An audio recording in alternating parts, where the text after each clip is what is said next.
ഹരേ കൃഷ്ണ.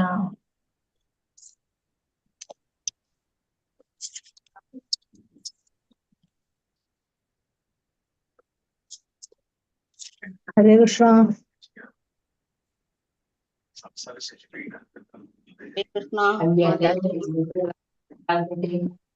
ഹരേ കൃഷ്ണ. ഓം നമോ ഭഗവതേ വാസുദേവായ. ഓം നമോ ഭഗവതേ വാസുദേവായ. ഓം നമോ ഭഗവതേ വാസുദേവായ. ഓം അജ്ഞാനതിമിരാന്ധസ്യ ജ്ഞാനാഞ്ജനശലാകയാ ചക്ഷുരുന്മീലിതം യേന തസ്മൈ ശ്രീ ഗുരവേ നമഃ. നമോ വിഷ്ണുപാദായ കൃഷ്ണപ്രേഷ്ഠായ ഭൂതലേ ശ്രീമതേ ഭക്തിവേദാന്ത സ്വാമിനിധി നാമിനേ. നമസ്തേ സാരസ്വതേ ദേവേ ഗൗരവാണി പ്രചാരിണേ നിർവിശേഷ ശൂന്യവാദി പാശ്ചാത്യദേശധാരിണേ. ജയ ശ്രീ കൃഷ്ണ ചൈതന്യ പ്രഭു നിത്യാനന്ദ ശ്രീ അദ്വൈത ഗദാധര ശ്രീവാസാദി ഗൗര ഭക്തവൃന്ദ. ഹരേ കൃഷ്ണ കൃഷ്ണ കൃഷ്ണ ഹരേ ഹരേ, ഹരേ രാമ രാമ രാമ ഹരേ ഹരേ. ഹരേ കൃഷ്ണ. ശ്രീ ശ്രീ രാധാ ഗോവിന്ദ് ടെമ്പിൾ ഇസ്കോൺ മാംഗ്ലൂരിന്റെ ഭഗവത്ഗീത ക്ലാസ്സിലേക്ക് എല്ലാവർക്കും സ്വാഗതം. ഹരേ കൃഷ്ണ. എല്ലാവർക്കും പ്രണാമം. ഒരു സെക്കൻഡ്, ഒരു മിനിറ്റ് കേട്ടോ. ഒന്ന് നാമം ജപിച്ചോളത്. ഒരു സെക്കൻഡ്. ഹരേ കൃഷ്ണ ഹരേ കൃഷ്ണ കൃഷ്ണ കൃഷ്ണ ഹരേ ഹരേ, ഹരേ രാമ ഹരേ രാമ രാമ രാമ ഹരേ ഹരേ. ഹരേ കൃഷ്ണ ഹരേ കൃഷ്ണ കൃഷ്ണ കൃഷ്ണ ഹരേ ഹരേ, ഹരേ രാമ ഹരേ രാമ രാമ രാമ ഹരേ ഹരേ. ഹരേ കൃഷ്ണ ഹരേ കൃഷ്ണ കൃഷ്ണ കൃഷ്ണ ഹരേ ഹരേ, ഹരേ രാമ ഹരേ രാമ രാമ രാമ ഹരേ ഹരേ. മാതാജി പ്രണാമം. ഹരേ കൃഷ്ണ മാതാജി. ഹരേ കൃഷ്ണ. ഹരേ കൃഷ്ണ. അപ്പൊ നമ്മളിന്ന് അധ്യായം 16 അധ്യായം നമ്മൾ എടുക്കേണ്ടത്. ഇന്ന് ദൈവാസുര ഭാവങ്ങളാണ് നമ്മൾ അധ്യായം 16. ദൈവികമായിട്ടും ആസുരികമായിട്ടുള്ള ഭാവങ്ങളെ കുറിച്ച് അതാണ് നമ്മൾ ഇന്ന് പഠിക്കാൻ പോകുന്ന അധ്യായം 16. അധ്യായം 16 ദൈവികമായിട്ടുള്ളതും ആസുരികമായിട്ടുള്ള സ്വഭാവങ്ങളെ കുറിച്ചാണ് ഇതിൽ പറയുന്നത്. അപ്പൊ നമ്മൾ ഇന്നലെ ഏതധ്യായം കണ്ടത്? ഇന്നലെ 15-ാമത്തെ അധ്യായം അശ്വത്ഥ വൃക്ഷത്തെ കുറിച്ച് അല്ലെ, പുരുഷോത്തമ യോഗം. അതിൽ അശ്വത്ഥ വൃക്ഷത്തെ കുറിച്ച് പറഞ്ഞു. ആ അശ്വത്ഥ വൃക്ഷത്തിന്റെ മുകളിലാണ് ആര്? ദൈവിക ഗുണത്തിലുള്ളവരുള്ളത് അല്ലെ. അതിന്റെ താഴെയാണ് ആരുള്ളത്? മനുഷ്യന്മാരും മൃഗങ്ങളും ഒക്കെ ഉള്ളതെന്ന് പറഞ്ഞു. അപ്പൊ ഇതിൽ ഭഗവാൻ പറയുന്നത് 26 ദൈവിക ഗുണങ്ങളെ കുറിച്ചാണ് ഈ അധ്യായത്തിൽ പറയുന്നത് അല്ലെ, ആദ്യം പറയുന്നത്. അപ്പൊ ഈ 26 ദൈവിക ഗുണങ്ങളിൽ എത്തിക്കഴിഞ്ഞാൽ അവർക്ക് എന്ത് സാധിക്കും? ഈ അശ്വത്ഥ വൃക്ഷത്തിന്റെ മുകളിലേക്ക് കടക്കാനായിട്ട് അവർക്ക് സാധിക്കും ആണല്ലോ. കാരണം ദൈവിക ഗുണം വന്നാലല്ലോ അതിൽ പോകാം. അപ്പൊ ഇവിടെ ദൈവിക ഗുണത്തെ കുറിച്ചും ആസുരിക സ്വഭാവത്തെ കുറിച്ചൊക്കെയാണ് ഈ അധ്യായത്തില് ഭഗവാൻ പറഞ്ഞു തരുന്നത്. അധ്യായം 16 ദൈവ അസുര ഭാവങ്ങള്, ദേവാസുര ഭാവങ്ങള്. ഹരേ കൃഷ്ണ. ശ്രീ ശ്രീ രാധാ ഗോവിന്ദ് കി ജയ്, ശ്രീല പ്രഭുപാദ് കി ജയ്. ഈ അധ്യായത്തില് 24 ശ്ലോകങ്ങളാണുള്ളത്. ഒന്നാമത്തെ ഭാഗം 1 മുതൽ 6 വരെയുള്ള ശ്ലോകങ്ങള് ദൈവിക ഭാവവും ആസുരിക ഭാവത്തെ കുറിച്ചും പറയുന്നതാണ്. 7 മുതൽ 20 വരെ ആസുരിക സ്വഭാവത്തെ തന്നെ വീണ്ടും പറയുന്നതും 21 മുതൽ 24 വരെ അതിൽ നിന്ന് രക്ഷപ്പെടേണ്ടത് എങ്ങനെയാണെന്ന് പറയുന്നതാണ് ഈ അധ്യായത്തിന് 3 ആക്കിയിട്ട് തിരിച്ചിട്ട് പറയുന്നത്. അപ്പൊ അധ്യായം 16 പറയുന്നത്, അപ്പൊ 15 നമ്മൾ പറഞ്ഞില്ലേ, ഒരു വൃക്ഷത്തെ കുറിച്ച് പറഞ്ഞു. ആ വൃക്ഷത്തിന്റെ ദൈവിക ഭാവത്തിലുള്ളവരാണ് ആ വൃക്ഷത്തിന്റെ മുകൾ തട്ടിലുള്ളവർ നമ്മൾ കണ്ടു. അപ്പൊ ആ ഭാവത്തിലേക്ക് കടക്കണമെങ്കിൽ എന്ത് വേണം? ഭഗവാൻ പറഞ്ഞ ആ ദൈവിക ഗുണങ്ങൾ ഉള്ളവർക്കാണ് അങ്ങോട്ട് കടക്കാനായിട്ട് സാധിക്കുക. അപ്പൊ ആദ്യത്തെ ദൈവിക ഭാവത്തെ കുറിച്ചും ആസുരിക ഭാവത്തെ കുറിച്ചും അതില് 1 മുതൽ 3 വരെയുള്ള ശ്ലോകങ്ങളിൽ ദൈവിക ഭാവങ്ങളെ കുറിച്ചാണ് പറയുന്നത്. ദൈവികമായിട്ടുള്ള 26 സ്വഭാവ സവിശേഷതകൾ ഭഗവാൻ കൃഷ്ണൻ പട്ടികപ്പെടുത്തുന്നു. ആൽമരത്തിൽ ഒരാളെ ഉയർത്തുകയും ആത്യന്തികമായി മോക്ഷത്തിലേക്ക് നയിക്കുകയും ചെയ്യുന്നതാണ് എന്ത്? ഈ ഗുണങ്ങൾ, 26 സ്വഭാവ ഗുണങ്ങൾ. അതിനെ കുറിച്ചാണ് ഇനി പറയുന്നത്. ശ്രീ ഭഗവാനുവാച. ഓം നമോ ഭഗവതേ വാസുദേവായ. ശ്രീ ഭഗവാനുവാച. അഭയം സത്വ സംശുദ്ധി ജ്ഞാനയോഗാവ്യവസ്ഥിതിഃ ദാനം ദമശ്ച യജ്ഞശ്ച സ്വാധ്യായസ്തപ ആർജവം അഹിംസ സത്യമക്രോധം ത്യാഗ ശാന്തിരപൈശുനം ദയാ ഭൂതേഷു ലോലുപ്തം മാർദ്ദവം ഹ്രീരചാപലം തേജക്ഷമാ ധൃതി ശൗചം അദ്രോഹം നാതിമാന്യത ഭവന്തി സമ്പദം ദേവി അഭിജാതസ്യ കേശവ ഭാരത. പരമദിവ്യോത്തമ പുരുഷൻ പറഞ്ഞു, ഹേ ഭാരത, നിർഭയത, അസ്തിത്വത്തിന്റെ ശുദ്ധി. നിർഭയത വെച്ചാൽ ഒന്നിനെയും ഭയക്കാത്തത്. പിന്നെ അസ്തിത്വത്തിന്റെ ശുദ്ധി, ചിന്തിക്കുന്നതും പ്രവർത്തിക്കുന്നതും ഒരേപോലെ ആവാം. പിന്നെ ആധ്യാത്മിക ജ്ഞാനത്തില് നിഷ്ഠ ഉണ്ടാവുക.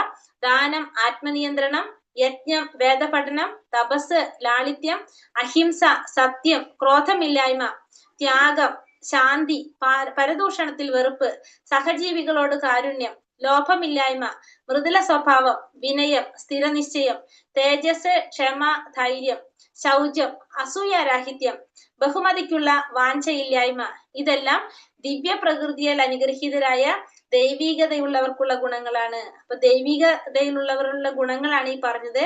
എന്തൊക്കെയാണ് പറഞ്ഞത്? നിർഭയത, അസ്തിത്വത്തിന്റെ ശുദ്ധി, ആധ്യാത്മിക ജ്ഞാനനിഷ്ഠ, ദാനം, ആത്മനിയന്ത്രണം, യജ്ഞം, വേദപഠനം, തപസ്, ലാളിത്യം, അഹിംസ, സത്യം, ക്രോധമില്ലായ്മ, ത്യാഗം, ശാന്തി, പരദൂഷണത്തിൽ വെറുപ്പ്, സഹജീവികളോട് കാരുണ്യം, ലോഭമില്ലായ്മ, മൃദുല സ്വഭാവം, വിനയം, സ്ഥിരനിശ്ചയം, തേജസ്, ക്ഷമ, ധൈര്യം, ശൗചം, അസൂയാരാഹിത്യം, ബഹുമതിക്കുള്ള വാഞ്ചയില്ലായ്മ, ഇതെല്ലാം എന്താണ്? ദിവ്യപ്രകൃതിയിലുള്ള അനുഗ്രഹീതരായ ദൈവികതയുള്ളവർക്കുള്ള ഗുണങ്ങളാണ് ഈ പറഞ്ഞതെല്ലാം. ദൈവികതയുള്ളവരുടെ ഗുണങ്ങളാണ് ഈ 26 ഗുണങ്ങൾ ഭഗവാൻ ഈ പറയുന്നത്. ദിവ്യ ഗുണജാതരായവരെ പറ്റി അഥവാ ദൈവിക പ്രവണതയുള്ളവരെ പറ്റി പറയുമ്പോൾ അഭിജാത്യ എന്ന പദം ഉപയോഗിച്ചത് ശ്രദ്ധേയമാണ്. ദൈവികതയാർന്ന ചുറ്റുപാടുകളിൽ സന്തോൽപാദനം നടത്തുന്നതിനാണ് എന്ത്? വൈദിക ഗ്രന്ഥങ്ങള് എന്ത് പറയുന്നത്? ഗർഭധാന സംസ്കാരം. നമുക്കറിയാം ഷോഡശ സംസ്കാരം അല്ലെ, 16 സംസ്കാരങ്ങൾ മനുസ്മൃതിയിൽ നിന്നെടുത്ത് ആ 16 സംസ്കാരങ്ങളിൽ നമ്മൾ പറയുന്നതാണ് എന്ത്? ഷോഡശ സംസ്കാരത്തിലാണ് ഗർഭധാന സംസ്കാരം. അതായത് ജനിക്കാൻ പോകുന്ന ആ കുട്ടി സന്തോൽപാദനം നടത്തുമ്പോ ആ കുട്ടി എന്താണ്? ദൈവിക ഗുണങ്ങളോട് കൂടി ജനിക്കാൻ വേണ്ടിയിട്ട് അച്ഛനമ്മമാരെന്ത് ചെയ്യാണ്? ഭഗവാനെ പ്രാർത്ഥിക്കുന്നതും അതുമായിട്ട് ബന്ധപ്പെട്ട കാര്യങ്ങൾ അനുഷ്ഠിക്കുന്നതിനെ കുറിച്ചിട്ടാണ് എന്തിൽ വരുന്നത്? ഈ ഗർഭാധാന സംസ്കാരത്തില് വരുന്നത്. അപ്പൊ അത്തരത്തില് ഉള്ളൊരു കുട്ടി എന്താ പറയാ, ഒരു ജന്മം കിട്ടാൻ വേണ്ടി അതിനാണ് ഇവിടെ എന്ത് പറയുന്നത്? ജാതി എന്ന പദം ഉപയോഗിച്ചത്. അത് ദിവ്യ ഗുണത്തിലുള്ളവര്, ദൈവിക ഗുണത്തില് ജന്മം എടുക്കാനായിട്ട്. അതാണ് നമ്മളെ 16 ആ ഷോഡശ സംസ്കാരത്തില് പറയുന്നതാണ് ഗർഭാധാന സംസ്കാരം.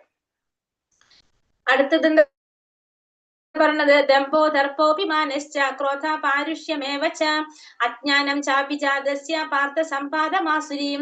ഹേ പാർത്ഥ, ഗർവ്, അഹങ്കാരം, അഭിമാനം, ക്രോധം, പാരുഷ്യം, അജ്ഞാനം എന്നിവ ആസുര ഗുണങ്ങളാണ്. അപ്പൊ ഏതൊക്കെയാണ് ആസുര ഗുണം? ഗർവ്, അഹങ്കാരം, അഭിമാനം, ക്രോധം, പാരുഷ്യം, അജ്ഞാനം. ഈ പറഞ്ഞതൊക്കെ എന്താണ്? അസുര ഗുണങ്ങളാണ്. ഗർവ്, അഹങ്കാരം, അഭിമാനം, ക്രോധം, പാരുഷ്യം, അജ്ഞാനം ഇതൊക്കെ അസുര സ്വഭാവത്തിൽ വരുന്നതാണ്. ഈ ശ്ലോകം നരകത്തിലേക്കുള്ള രാജവീതിയെ ചിത്രീകരിക്കുന്നു. നരകത്തിലേക്കുള്ള രാജവീതിയെ ചിത്രീകരിക്കുന്നതാണ് എന്ത്? ഈ ശ്ലോകം. മാതൃഗർഭങ്ങളിൽ നിന്ന് ശരീരം ഉളവാകുന്നതോട് കൂടി തന്നെ ആർജിക്കപ്പെടുന്നതാണ് ഈ അസുര ഗുണങ്ങള്. അപ്പൊ മാതൃഗർഭത്തില് ശരീരം ഉണ്ടാകുമ്പോ തന്നെ അവർക്ക് എന്ത് വന്നിരിക്കും? ഈ ആസുരിക സ്വഭാവം അവരിൽ കാണപ്പെട്ടിരിക്കും. വളരും തോറും അവരെന്തുകൊണ്ട് വന്നിരിക്കും? അവരിൽ ഈ ആസുര സ്വഭാവം, ആ ദുർഗുണങ്ങള് അവരിൽ കൂടുതൽ വെളിപ്പെട്ടുകൊണ്ടിരിക്കും. അപ്പൊ മാതൃഗർഭത്തിൽ ആ ശരീരം ഉളവാകുമ്പോ തന്നെ അവരിൽ എന്ത് വന്നിരിക്കുന്നുണ്ടാവും? ഈ ആസുരിക സ്വഭാവങ്ങൾ ഉണ്ടാകും. ആ ശരീരം വളരുന്നതനുസരിച്ച് അവരിൽ ആ ദുർഗുണങ്ങളും കൂടുതൽ വെളിപ്പെട്ടുകൊണ്ടേയിരിക്കും. ദൈവീ സമ്പദ് വിമോക്ഷായ നിപന്തായ സുരീമത മാശുച സമ്പദം ദൈവി അഭിജാതസ്തി പാണ്ഡവ. അഭൗതിക ഗുണങ്ങൾ മുക്തി സാധകങ്ങളും അസുര ഗുണങ്ങൾ ബന്ധന കാരണങ്ങളുമാണ്. പാണ്ഡുനന്ദന, ദൈവിക ഗുണങ്ങളോടെ പിറന്നവനായതുകൊണ്ട് നീ ദുഃഖിക്കേണ്ട. അപ്പൊ അഭൗതിക ഗുണങ്ങള് മുക്തിക്ക് കാരണമാകുന്നതാണ്. ആസുരിക ഗുണങ്ങളാണെങ്കിലോ ബന്ധനത്തിന് കാരണമാകുന്നതാണ്. അപ്പൊ അർജുനനോട് പറയുന്നത്, നീ എങ്ങനെയാണ് ദൈവിക ഗുണത്തോട് പിറന്നവനാണ്, അതുകൊണ്ട് നിനക്ക് എന്തിന്റെ ആവശ്യമില്ല, ദുഃഖിക്കേണ്ട ആവശ്യമില്ല. അപ്പൊ അർജുനനോട് പറയാണ്, നീ അസുര സ്വഭാവത്തിലല്ല നീ ജന്മമെടുത്തത്, എന്താണ് ദൈവിക ഗുണത്തിൽ പിറന്നവനാണ്, അതുകൊണ്ട് നിനക്ക് ദുഃഖിക്കേണ്ട. അസുര ഗുണത്തിലുള്ളവരാണ് എന്ത് വരുന്നത്, ബന്ധനത്തിന് കാരണമാകുന്നത് അസുര ഗുണമാണ്. അഭൗതിക ഗുണങ്ങള്, ഭൗതികതയ്ക്ക് അപ്പുറത്തുള്ള ഗുണങ്ങൾ എന്തിന് കാരണമാകുന്നതാണ്, മുക്തിക്ക് കാരണമാകുന്നതാണ്. അപ്പൊ അർജുനൻ ഇവിടെ ആസുര പ്രകൃതിയോടെ ജനിച്ചവനല്ല എന്ന് ഭഗവാൻ ഇവിടെ അർജുനനെ ധൈര്യപ്പെടുത്തി കൊടുക്കുകയാണ് ചെയ്യുന്നത്. അപ്പൊ അർജുനൻ യുദ്ധം ചെയ്തു എന്ന് വെച്ച് അർജുനൻ ആരല്ല, അസുര സ്വഭാവിയല്ല. കാരണം അർജുനൻ ഒരു ക്ഷത്രിയനാണ്. ക്ഷത്രിയന്റെ ധർമ്മമാണ് എന്ത്, യുദ്ധം ചെയ്യുക എന്നുള്ളത്. ക്ഷത്രിയൻ യുദ്ധത്തിൽ നിന്ന് മാറി നിന്നാലാണ് അവിടെ എന്താകുന്നത്, അസുര സ്വഭാവം വരുന്നത്. കാരണം തന്റെ ധർമ്മത്തിൽ നിന്ന് മാറി നിന്നാലാണ് അർജുനൻ അസുര സ്വഭാവിയാകുന്നത്. അതുകൊണ്ട് അർജുനൻ എന്തിന്റെ ആവശ്യമില്ല, വിഷാദത്തിന്റെ ആവശ്യം അവിടെ വരുന്നില്ല. കാരണം അർജുനൻ ഒരു ക്ഷത്രിയനാണ്. ദൗഭൂത സർഗലോകേസ്മിൻ ദൈവ ആസുര ഏവച ദൈവോ വിസ്തരശ പ്രോക്ത ആസുരം പാർത്ഥ മേ ശൃണു.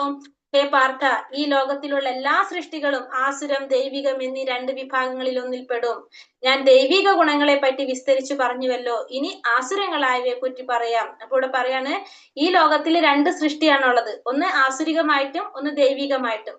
ഇതിൽ ഒന്നിലേതെങ്കിലും വരും എല്ലാവരും, ഒന്നിൽ ആസുരികം വരും അല്ലെങ്കിൽ ദൈവികം വരും. അപ്പൊ ഇനി ദൈവികത്തിനെ കുറിച്ച് പറഞ്ഞു തന്നു, ഇനി ആസുരികമായ കാര്യങ്ങളെ കുറിച്ച് ഭഗവാൻ പറഞ്ഞു തരാൻ പോകാണ്. അപ്പൊ ആസുര സൃഷ്ടി എന്ന് പറയുന്നത് എന്താണ്, ധർമ്മശാസ്ത്രങ്ങൾ അനുസരിച്ച് അതിന്റെ അടിസ്ഥാനത്തിൽ പ്രവർത്തികൾ നടത്തുകയാണെങ്കിൽ അവർ ഏത് സൃഷ്ടിയാണ്, ദൈവിക സൃഷ്ടിയിലുള്ളവരാണ്, ദൈവിക ഗുണമുള്ളവരാണ്. ഈ ശാസ്ത്രങ്ങളൊന്നും അനുസരിക്കാതെ തന്നിഷ്ടപ്രകാരം പ്രവർത്തിക്കുകയാണെങ്കിൽ അവരേതാണ്, ആസുരിക സ്വഭാവത്തിലുള്ളവരാണ്. ശാസ്ത്ര പ്രമാണങ്ങളൊന്നും അനുസരിക്കാതെ തന്നിഷ്ടപ്രകാരം പ്രവർത്തിക്കുകയാണെങ്കിൽ അവർ ആസുര സ്വഭാവികളും, ശാസ്ത്രങ്ങളുടെ പ്രകാരം പ്രവർത്തിക്കുകയാണെങ്കിൽ അവരാരാണ്, ദൈവിക ഗുണത്തിലുള്ളവരുമാണ്. അപ്പൊ രണ്ട് തരത്തിലാണ് ആ സൃഷ്ടി വരുന്നത്, ഒന്ന് ആസുരികവും ഒന്ന് ദൈവികവും. ഈ ശാസ്ത്രിക സ്വഭാവത്തിലുള്ളവരെ കുറിച്ച് ഭഗവാൻ പറയുന്നതാണ് ഈ വരുന്ന ശ്ലോകങ്ങളിലെ. പ്രവൃത്തിം ച നിവർത്തിം ച ജനാനാ വിതുരാസുരഃ നാ ശൗചം നാപി ചാചാരോ നാ സത്യം തേഷു വിദ്യതേ. ചെയ്യേണ്ടതെന്തെന്നോ ചെയ്യരുതാത്തതെന്തെന്നോ അസുര സ്വഭാവികൾക്ക് അറിഞ്ഞുകൂടാ. വിശുദ്ധിയോ നല്ല പെരുമാറ്റമോ സത്യസന്ധതയോ അവർക്കില്ല. അപ്പൊ എന്താണ് ചെയ്യേണ്ടത്, എന്താണ് ചെയ്യാൻ പാടില്ലാത്തതെന്ന് ആർക്കറിയില്ല, അസുര സ്വഭാവികൾക്ക് അറിയില്ല. വിശുദ്ധി ഉണ്ടാവില്ല, നല്ല പെരുമാറ്റം ഉണ്ടാവില്ല, സത്യസന്ധതയും ആർക്കുണ്ടാവില്ല, അസുര സ്വഭാവികൾക്ക് ഉണ്ടാവില്ല. ഇതൊന്നും ആർക്ക് കാണില്ല, അസുര സ്വഭാവികൾക്ക് കാണില്ല.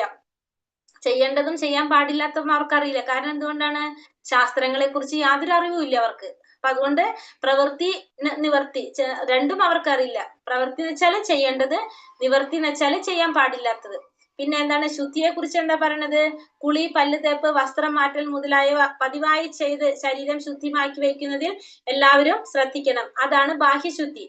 ആന്തരിക ശുദ്ധി എന്ന് പറയുന്നത് ഒരു വ്യക്തി എപ്പോഴും ഭഗവാന്റെ നാമം ജപിക്കുക, സ്മരിക്കുക ഒക്കെ വേണം. ഈ രണ്ട് ശുചിത്വം, ബാഹ്യ ശുചിത്വം ആന്തരിക ശുചിത്വം അസുര സ്വഭാവികൾ ഇഷ്ടപ്പെടുന്നില്ല, അനുസരിക്കുന്നില്ല. ഈ രണ്ട് ശുചിത്വം ആരിലില്ല, ആസുര സ്വഭാവികളില് കാണാൻ സാധിക്കില്ല. അപ്പൊ ആന്തരിക ശുചിത്വം ഉണ്ടാവില്ല, ബാഹ്യ ശുചിത്വം ആരിലുണ്ടാവില്ല, ഈ ആസുരിക സ്വഭാവത്തിലുള്ളവരില് ഉണ്ടാകില്ല. അസത്യം അപ്രതിഷ്ഠം തേ ജഗദാഹൂരനീശ്വരം അപരസ്പര സംഭൂതം കിമന്യത് കാമഹൈതുകം. ഈ പ്രപഞ്ചം അസത്യവും അടിസ്ഥാനരഹിതവുമാണെന്നും അതിന് നിയന്താവായി ഒരു ഈശ്വരനില്ലെന്നും അവർ പറയുന്നു. ലൈംഗിക അഭിലാഷം മാത്രമാണ് ഇതിന്റെ ഉൽപ്പത്തിക്ക് കാരണമെന്നും കാമമല്ലാതെ മറ്റൊന്നും കാരണമായിട്ടില്ലെന്നും അവർ പറയുന്നത്. അപ്പൊ ഈ പ്രപഞ്ചം എന്ന് പറയുന്നത് അസത്യമാണ്, അടിസ്ഥാനരഹിതമാണെന്നാണ് ആര് പറയുന്നത്, ഈ ആസുരിക സ്വഭാവത്തിലുള്ളവർ പറയുന്നത്. ഇതിനെ നിയന്ത്രിക്കാൻ ഒരു ഈശ്വരൻ ഇല്ല എന്നാണ് ആര് ചിന്തിക്കുന്നത്, ആസുരിക സ്വഭാവത്തിലുള്ളവര് പറയുന്നത്. കാരണം ഈ പ്രപഞ്ചം എന്ന് പറയുന്നത് തന്നെ അസത്യമാണ്, അടിസ്ഥാനരഹിതമാണ്, ഇതിനെ നിയന്ത്രിക്കാൻ ഒരു ഈശ്വരൻ ഉണ്ടെന്ന് പറയുന്നതും വെറുതെയാണെന്ന് ആര് പറയുന്നു? ആസുര സ്വഭാവത്തിലുള്ളവർ പറയുന്നത്. ലൈംഗികമായ അഭിലാഷം മാത്രമാണ് ഇതിന്റെ ഉൽപ്പത്തിക്ക് കാരണം, അതല്ലാതെ കാമമല്ലാതെ വേറൊന്നും ഇതിനൊരു കാരണമായിട്ടില്ല എന്നാണ് ആര് പറയുന്നത്? ഈ ആസുരിക സ്വഭാവത്തിലുള്ളവര് പറയുന്നത്. അസുര സ്വഭാവികൾക്ക് പ്രപഞ്ച സൃഷ്ടിയെ പറ്റി പൂർണ്ണമായ അറിവില്ലെന്ന് തന്നെ കാരണം. ഈ പ്രപഞ്ച സൃഷ്ടിയെ കുറിച്ച് അവർക്ക് എന്തില്ല? പൂർണ്ണമായിട്ടുള്ള ഒരു അറിവില്ല. ഓരോരുത്തർക്കും തന്റേതായ സിദ്ധാന്തമാണ്. ഇവർക്കൊക്കെ എങ്ങനെയാണ്? ഇവരുടേതായ രീതിയിലുള്ള ഒരു സിദ്ധാന്തമാണ് ആരിലുള്ളത്? ഈ ആസുരിക സ്വഭാവത്തില് ഉള്ളവരില് കാണുന്നത്. അവരുടെ ദൃഷ്ടിയില് ധർമ്മശാസ്ത്രങ്ങളൊക്കെ മെച്ചപ്പെട്ടതാണ്. പക്ഷെ അവരെന്ത് ചെയ്യുന്നില്ല? ഇതിനൊന്നും വിശ്വസിക്കുന്നില്ല. ഈ ശാസ്ത്രങ്ങളൊന്നും വിശ്വസിക്കാത്തവരാണ് ആര്? ഈ ആസുരിക സ്വഭാവത്തിലുള്ളവര്. വിശ്വസിക്കുന്നില്ല, അതിനവരനുസരിക്കുന്നില്ല, അതനുസരിച്ചൊന്നും പ്രവർത്തിക്കാത്തവരാണ് ഈ ആസുരിക സ്വഭാവത്തില് ഉള്ളവരെല്ലാം. ഏതാം ദൃഷ്ടീമവഷ്ടഭ്യ നഷ്ടാത്മനോൽപ ബുദ്ധയഃ പ്രഭാവന്ത്യുഗ്രകർമാണ ക്ഷയായ ജഗദോഹിതഃ. ഈ നിഗമനങ്ങളെല്ലാം പിന്തുടർന്ന് സ്വയം നഷ്ടപ്പെട്ടവരും അസുരന്മാരുമായി അല്പബുദ്ധികൾ ലോകനാശകരങ്ങളായ കൊടുംക്രിയകളിൽ ഏർപ്പെടുന്നു. അങ്ങനെ ഇത്തരത്തിലുള്ള നിഗമനങ്ങളിൽ പിന്തുടർന്നുകൊണ്ട് സ്വയം നഷ്ടപ്പെട്ടവര് അല്ലെങ്കിൽ അസുരന്മാരായിട്ടുള്ള ഈ അല്പബുദ്ധികൾ എന്ത് ചെയ്യും? ലോകനാശകരങ്ങളായിട്ടുള്ള, ലോകത്തിന് നാശം സംഭവിക്കുന്ന തരത്തിലുള്ള കൊടും ക്രിയകളിൽ ഏർപ്പെട്ടു പോരുന്നവരാണ് ആര്? ഈ ആസുര സ്വഭാവത്തിലുള്ളവര്. ഇത്തരത്തിലുള്ള നിഗമനങ്ങളൊക്കെ പിന്തുടർന്നുകൊണ്ട് അവര് ലോകം നശിച്ചു പോകുന്ന, ലോകത്തിന് നാശം സംഭവിക്കുന്ന തരത്തിലുള്ള കർമ്മങ്ങളിൽ പ്രവർത്തികളിൽ ഏർപ്പെട്ടു പോരുന്നവരാണ് ആര്? ഈ അസുര സ്വഭാവത്തില് ഉള്ളവര്. അപ്പൊ ഇവിടെ പറഞ്ഞിരിക്കുന്നത് ഏതിനെ കുറിച്ചാണ്? ഈ ശ്ലോകത്തില് പരോക്ഷമായിട്ട് പ്രതിപാദിച്ചിരിക്കുന്നത് അണ്വായുധത്തെ കുറിച്ചാണ് പറയുന്നത്. അത് ആധുനിക ലോകത്തിന്റെ വൻ നേട്ടമായിട്ടാണ് ആര് കരുതുന്നത്? ഇത്തരത്തിലുള്ളവർ കരുതുന്നത്. ഇത് അണ്വായുധത്തെ കുറിച്ചാണ് പറയുന്നത്. ഏത് അവസരത്തിലും മഹായുദ്ധം ഉണ്ടാകാം. അണ്വായുധങ്ങൾ എന്താ സംഭവിക്കുന്നത്? നാശം വിതയ്ക്കുമല്ല. ലോക സംഹാരത്തിന് വേണ്ടി മാത്രം ഉണ്ടാക്കിയിട്ടുള്ളതാണ് എന്ത്? ഇത്തരത്തിലുള്ള അണ്വായുധങ്ങളെല്ലാം. ഇത് ഈശ്വര വിശ്വാസം ഇല്ലാത്തത് കൊണ്ടാണ് മനുഷ്യ സമൂഹം അത്തരത്തിലുള്ള ആയുധങ്ങൾ കണ്ടുപിടിച്ചത്. അത് ലോകക്ഷേമത്തിനോ സമാധാനത്തിനോ വേണ്ടിയല്ല. ലോകക്ഷേമം ഉണ്ടാക്കാനോ സമാധാനത്തിനോ വേണ്ടിയുള്ളതല്ല എന്ത്? ഇത്തരത്തിലുള്ള അണ്വായുധങ്ങൾ ഒന്നും തന്നെ. ഇത് നാശം ഉണ്ടാക്കുന്നതാണ്. പക്ഷെ ഇത് ഇത്തരത്തിലുള്ളവർ എന്ത് ചെയ്യാണ്? ഇത്തരത്തിലുള്ള സംഭവങ്ങൾ, അതായത് അണ്വായുധം പോലുള്ള ക്രിയകളിൽ ഏർപ്പെട്ടു പോകാണ് ചെയ്തത്. ഈ ആയുധങ്ങളൊക്കെ കണ്ടുപിടിക്കാനായിട്ട് ഇവരൊക്കെ, ഇതാണ് ആര്? ആസുര സ്വഭാവികൾ ചെയ്യുന്നത്. കാരണം ലോകത്തിന് തന്നെ നാശം ഉണ്ടാക്കുന്ന തരത്തിലുള്ള പ്രവർത്തികളാണ് ആരിൽ നിന്ന് കാണുന്നത്? ഈ ആസുരിക സ്വഭാവത്തിലുള്ളവരില് കാണുന്നത്. കാമമാശ്രിത്യ ദുഷ്പൂരം ദംഭമാനാമദാന്വിതഃ മോഹാത് ഗൃഹീത സദ്ഗ്രാഹാൻ പ്രവർത്തന്തേഷു ജീവ്രതഃ. ഇവരെന്താ ചെയ്യുന്നത്? അടക്കാനാവാത്ത കാമം പൂണ്ടും ദമ്പം, ദുരഭിമാനം ഇവയിൽ മുഴുകിക്കൊണ്ട് വ്യാമോഹിതരായിട്ടുള്ള ഈ ആസുര സ്വഭാവികള് ക്ഷണികമായതിൽ ആകൃഷ്ടരായിട്ട് വൃത്തിഹീനമായ കർമ്മങ്ങൾ ചെയ്തു വരുന്നു. അപ്പൊ ഇവർക്ക് അടക്കാനാവാത്ത ആഗ്രഹങ്ങള്, കാമം പൂണ്ട് ദമ്പം, ദുരഭിമാനം, ഇതൊക്കെ ആരിൽ കാണുന്നതാണ്? ഗർവ്, ഇതൊക്കെ ആസുര സ്വഭാവങ്ങളിൽ കാണുന്നതാണ്. അങ്ങനെ ക്ഷണികമായ കാര്യങ്ങളില് അവര് ആകൃഷ്ടരായിക്കൊണ്ട് അവരെന്ത് ചെയ്യും? വൃത്തിഹീനമായ പ്രവർത്തികളാണ് അവർ ചെയ്തു പോകുന്നത്. സമൂഹത്തില് നല്ല രീതിയിലല്ല ഇവർ പ്രവർത്തിക്കുന്നത്. തന്നിഷ്ടത്തിന് പ്രവർത്തിക്കുക, ശാസ്ത്രങ്ങൾക്ക് വിരുദ്ധമായിട്ട് പ്രവർത്തിക്കുക, അതാണ് ആര് ചെയ്യുന്നത്? ഈ ആസുരിക സ്വഭാവത്തിലുള്ളവര് ചെയ്യുന്നത്. അപ്പോ ഇവര് ചെയ്തു വരുമ്പോ ഈ ലോകം ഇവർക്ക് എന്ത് കാണിക്കും? കൃത്രിമ ഉപായങ്ങൾ കൊണ്ട് അവർക്ക് പൊള്ളയായൊരു ബഹുമതി സൃഷ്ടിച്ചു കൊടുക്കും ഈ ലോകം. അപ്പൊ അവരുടെ ധാരണ എന്താണ്? അതിലൂടെ പോകുമ്പോ തങ്ങള് ശരിക്കും നരകത്തിലേക്കാണ് അവർ പോകുന്നത്. പക്ഷെ അവർക്ക് തോന്നും അവര് മുന്നേറിക്കൊണ്ടിരിക്കുകയാണെന്ന്. മുന്നേറിക്കൊണ്ടിരിക്കുകയാണെന്ന് അവർക്ക് തോന്നും. പക്ഷെ യഥാർത്ഥത്തിൽ അവർ എന്താ സംഭവിക്കുന്നത്? നരകത്തിലേക്ക് വഴുതി ഇറങ്ങാണ് അവർ ചെയ്യുന്നത്. പക്ഷെ അത് അവർക്ക് മനസ്സിലാക്കാൻ സാധിക്കുന്നില്ല. ചിന്താമാം പരിമേയാം ച പ്രളയാന്താമുപാശ്രിതഃ കാമോപഭോഗ പരമ ഏതാ വിദ്ധിതി നിശ്ചിതഃ ആശാപാശശതൈർബദ്ധ കാമക്രോധാപരായണഃ ഈഹന്തെ കാമഭോഗാർത്ഥം അന്യായേനാർത്ഥ സഞ്ചയാൻ. ഇന്ദ്രിയ സന്ദർപ്പണമാണ് മനുഷ്യ സംസ്കാരത്തിന്റെ പ്രധാന ആവശ്യമെന്ന് അവർ കരുതുന്നു. അക്കാരണത്താൽ ജീവിത അവസാനം വരെ അളവറ്റ വ്യാകുലതയോടെ കഴിഞ്ഞുകൂടേണ്ടതായിട്ട് വരും. അനേകായിരം ആഗ്രഹങ്ങളുടെ വലക്കെട്ടിൽ അകപ്പെട്ട് കാമക്രോധങ്ങൾക്ക് അധീനരായി സുഖഭോഗങ്ങൾക്കായി അന്യായമായിട്ടെങ്കിലും അവർ ധനം സമ്പാദിക്കുന്നു. അപ്പൊ അവരുടെ ധാരണ എന്താണ്? ഇന്ദ്രിയ സന്ദർപ്പണമാണ് മനുഷ്യ സംസ്കാരത്തിന്റെ പ്രധാന ആവശ്യം. ഇന്ദ്രിയ സംതൃപ്തിയാണ് ഈ മനുഷ്യ സംസ്കാരത്തിന്റെ പ്രധാന ആവശ്യമെന്നാണ് ആര് കരുതുന്നത്? ഈ ആസുര സ്വഭാവത്തിലുള്ളവർ കരുതുന്നത്. അതിനു വേണ്ടിയിട്ട് അവരെന്ത് ചെയ്യും? ജീവിത അവസാനം വരെ വളരെ വ്യാകുലതയോട് കൂടി കഴിഞ്ഞുകൂടേണ്ടതായിട്ട് അവർക്ക് വരും. അത് കാരണം കൊണ്ട് തന്നെ, കാരണം അവർക്ക് എപ്പോഴും അവർ ആഗ്രഹിച്ച കാര്യം നടക്കോ എന്നുള്ള വ്യാകുലതയായിരിക്കും അവർക്ക്. അപ്പൊ അതുകൊണ്ട് ജീവിത അവസാനം വരെ അവര് ആ വ്യാകുലതയോട് കൂടി കഴിഞ്ഞുകൂടേണ്ടതായിട്ട് വരും. അങ്ങനെ അനേകായിരം ആഗ്രഹങ്ങളുടെ വലക്കെട്ടിൽ അകപ്പെട്ട് കാമക്രോധങ്ങൾക്കൊക്കെ അധീനരായിട്ട് സുഖഭോഗങ്ങൾക്ക് വേണ്ടിയിട്ട് അവരെന്ത് ചെയ്യേണ്ടി വരും?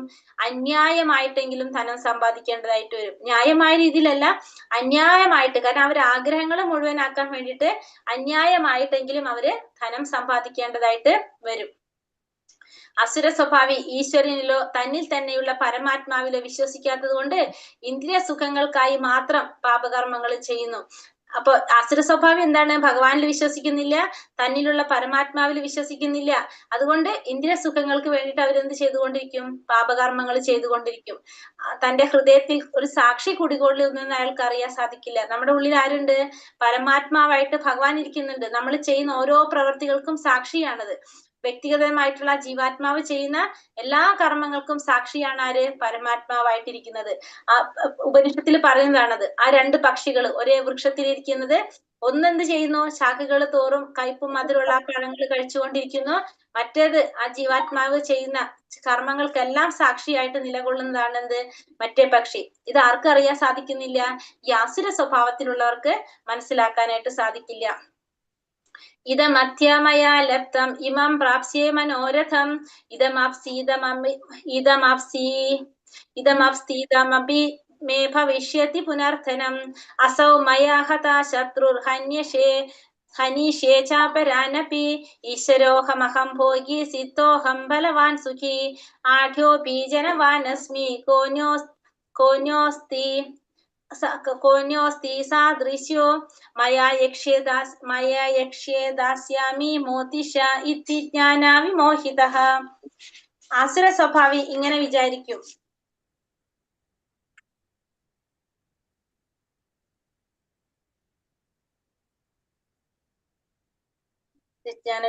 ഓക്കെ. ആസുര സ്വഭാവി ഇങ്ങനെ വിചാരിക്കും, ഇന്ന് എനിക്ക് ഇത്രയേറെ ധനമുണ്ട്, എന്റെ പദ്ധതികൾ അനുസരിച്ച് ഞാൻ ഇനിയും ധനം ആർജിക്കും. ഇത്രയേറെ ധനം എനിക്ക് ഇപ്പോഴും ഉണ്ട്, അത് ഭാവിയിൽ കൂടി വരികയും ചെയ്യും. അയാൾ എന്റെ ശത്രുവാണ്, ഞാൻ അയാളെ കൊന്നു, ഇനിയുള്ള ശത്രുക്കളെയും ഞാൻ കൊല്ലും. ഞാൻ എല്ലാറ്റിനും ഉടമയാണ്, ഞാൻ സുഖിയാണ്, എല്ലാം തികഞ്ഞവനും ബലവാനും സന്തുഷ്ടനും സമ്പന്നനുമാണ് ഞാൻ. കുലീനരായ ബന്ധുക്കളുണ്ട് എനിക്ക്, എന്നോളം ശക്തിമാനും സന്തോഷവാനുമായ ആരുണ്ട്? ഞാൻ യാഗങ്ങൾ അനുഷ്ഠിക്കുന്നു, ദാനം ചെയ്യുന്നു, സന്തോഷിക്കുന്നു എന്നെല്ലാം ഓർത്ത് അവർ അജ്ഞാനത്താൽ മോഹിതരാകുന്നു. അപ്പൊ അസുര സ്വഭാവം എന്താ വിചാരിക്കുന്നത്? ഇന്ന് എനിക്ക് വളരെയേറെ ധനമുണ്ട്, എന്റെ പദ്ധതികൾ അനുസരിച്ച് ഞാൻ ഇനിയും ധനം ആർജിക്കും. ഇത്രയേറെ ധനം എനിക്ക് ഇപ്പൊ ഉണ്ട്, ഇനി ഭാവിയിലും അതെന്ത് സംഭവിക്കും? അതിനി കൂടിക്കൊണ്ടേ വരും. അയാൾ എന്റെ ശത്രുവാണ്, ഞാൻ അയാളെ കൊല്ലും, എന്റെ എല്ലാ ശത്രുക്കളെയും ഞാൻ കൊല്ലും, ഞാൻ എല്ലാത്തിന്റെയും ഉടമയാണ്, ഞാൻ സുഖിയാണ്, ഞാൻ എല്ലാം തികഞ്ഞവനാണ്, ബലവാനാണ് ഞാൻ, സന്തുഷ്ടനാണ് ഞാൻ, സമ്പന്നനായിട്ടുള്ള കുറെ കുലീനരായിട്ടുള്ള ബന്ധുക്കളുണ്ട് എനിക്ക്, എന്നോളം ശക്തിമാനായിട്ടും സന്തോഷവാനായിട്ടും ആരാണുള്ളത്? ഞാൻ യാഗങ്ങൾ ചെയ്യും, ദാനം ചെയ്യും, സന്തോഷിക്കും. അപ്പൊ ഇതൊക്കെ എന്താണ് ചിന്തിക്കുന്ന ആസുര സ്വഭാവി? എല്ലാം ഞാൻ കാരണം കൊണ്ടാണ് നടക്കുന്നത്. അവിടെ ആർക്കൊരു റോളില്ല, ഭഗവാൻ ഒരു പങ്കില്ല. എല്ലാത്തിന്റെയും കാരണം ആരാണ്? ഞാൻ തന്നെയാണ്. ഞാൻ കഷ്ടപ്പെടുന്നു, അപ്പൊ എനിക്ക് അതിന്റെ ഫലം കിട്ടുന്നു. ഭഗവാന്റെ കാരുണ്യം കൊണ്ടാണ് കിട്ടുന്നതെന്ന് ആര് ചിന്തിക്കുന്നില്ല? അസുര സ്വഭാവി ചിന്തിക്കുന്നില്ല. ഞാൻ ആഗ്രഹിക്കുന്ന പോലെ എനിക്കെല്ലാം ചെയ്യാൻ പറ്റും, അയാൾ എന്റെ ശത്രുവാണ്, അയാൾ എനിക്ക് കൊല്ലാൻ സാധിക്കും. ഇതൊക്കെ ഭഗവാന്റെ ഇച്ഛയ്ക്ക് അനുസരിച്ചാണ് ഓരോ പ്രവൃത്തികൾ നടക്കുന്നത് എന്നുള്ളത് ആർക്ക് മനസ്സിലാകുന്നില്ല? ഈ അസുര സ്വഭാവിക്ക് മനസ്സിലാക്കാനായിട്ട് സാധിക്കുന്നില്ല. അനേക ചിത്ത വിഭ്രാന്ത മോഹജാല സമാവൃത പ്രസക്ത കാമഭോഗേഷു പതന്തി നരകേഷു ച. ഇങ്ങനെ പലവിധം ആകാംക്ഷകളിൽ വലഞ്ഞ് വ്യാമോഹത്തിന്റെ വലയിൽ കുടുങ്ങിയും ഇന്ദ്രിയ സുഖങ്ങളിൽ അത്യാസക്തരായി അവർ നരകത്തിൽ വീഴുന്നു. അങ്ങനെ പലവിധത്തിലുള്ള ആകാംക്ഷകളിൽ പെട്ട് വലഞ്ഞ് വ്യാമോഹത്തിന്റെ വലയിൽ കുടുങ്ങി ഇന്ദ്രിയ സുഖങ്ങളിൽ അത്യാസക്തരായിട്ട് അവരെന്ത് സംഭവിക്കും? അവർക്ക് നരകത്തിൽ വന്ന് വീഴേണ്ടതായിട്ട് വരും. പലതരത്തിലുള്ള ആകാംക്ഷകളിൽ പെട്ട് വലഞ്ഞ് വ്യാമോഹത്തിന്റെ വലയിൽ കുടുങ്ങി ഇന്ദ്രിയ സുഖങ്ങളിൽ അത്യാസക്തരായിക്കൊണ്ട് അവർക്ക് നരകത്തിൽ വന്ന് വീഴേണ്ടതായിട്ട് വരാണ് ചെയ്യുന്നത്. ഇത്തരത്തിലുള്ളവർക്ക്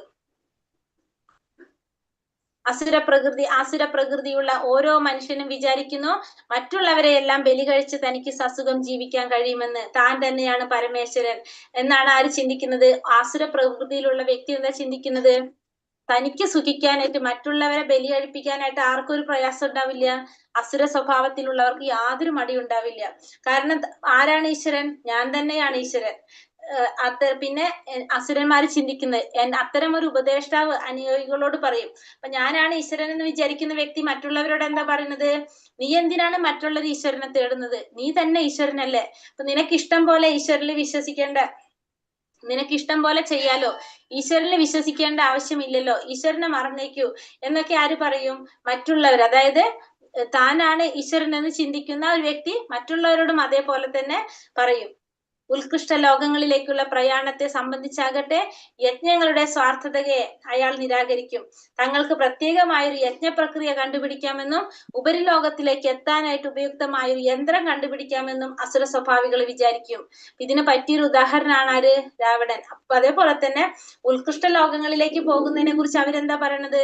ആ യജ്ഞങ്ങളുടെ സാർത്ഥകത അത് അവര് നിരാകരിക്കും. യജ്ഞങ്ങൾ ചെയ്ത് നമുക്ക് യജ്ഞങ്ങളിലൂടെയാണ് നമുക്ക് എന്ത് സാധിക്കുന്നത്? ഭഗവാനെ പ്രീതിപ്പെടുത്താൻ സാധിക്കുന്നത്.